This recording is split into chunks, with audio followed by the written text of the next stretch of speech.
On the front.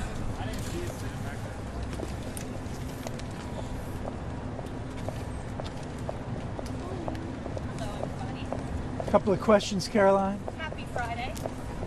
Can you give us a preview of the President's Justice Department speech? Sure, I'd be happy to. As you know, the President will be heading there later this afternoon.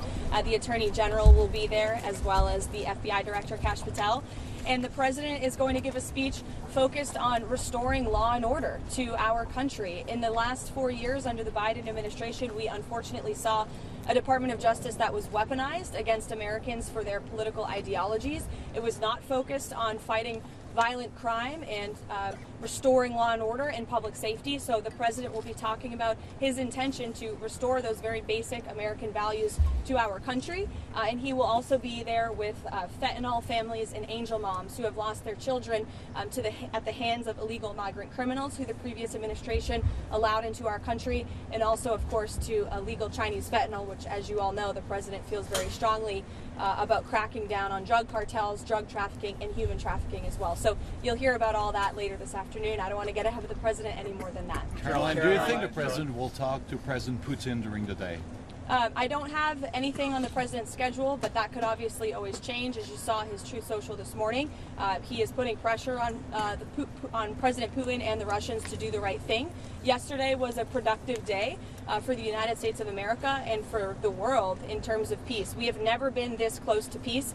You saw the NATO Secretary General in the Oval Office yesterday. You were there with us, who said that only because of President Trump are we here on the verge of brokering a peace deal. Caroline, did the President talk to President Trump last night?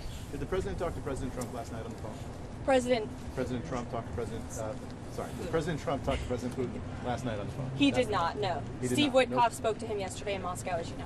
Has the President spoken with the incoming Canadian Prime Minister at all this week? I know earlier this week you said they hadn't yet spoken, but given everything that's going on between the United States and Canada, have they spoken yet? To my knowledge, they have not spoken. When they do, we can provide a readout of that Do you call. have any update on the New York governor meeting, hopeful's meeting with President Trump? Yeah, I believe it's still ongoing, or it wrapped when I came out here. But you know, the governor was here to talk about the pipeline that President Trump is very determined to get passed in the New England and New York area. And so, you know, that's as far as I know about the conversation, but I can get an update on it. John, Caroline. district court rulings about all the fired probationary workers use the same language here just now that was in the statement about fighting back against that ruling. Do you mean appealing or something else? And does the administration plan to comply with those orders in the meantime? Fighting back by appealing, fighting back by using the full weight of the White House counsel's office and our lawyers at the federal government who believe that this injunction is entirely unconstitutional.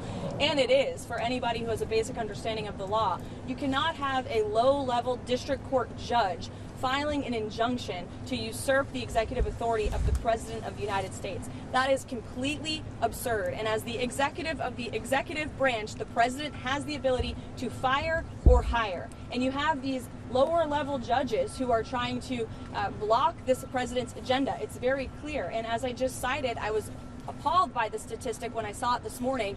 In 1 month, in February, there have been 15 injunctions of this administration in our agenda. In 3 years under the Biden administration, there were 14 injunctions. So it's very clear that there are judicial activists throughout our judicial branch who are trying to block this president's executive authority. We are going to fight back. And as anyone who saw President Trump and his legal team fighting back, they know how to do it. He was indicted nearly 200 times, and he's in the Oval Office now because all of the indictments, all of these injunctions have always been unconstitutional and unfair. They are led by partisan activists who are trying to usurp the will of this president, and we're not going to stand for it. Thanks. Does the White House have any response to the S&P 500 entering correction territory?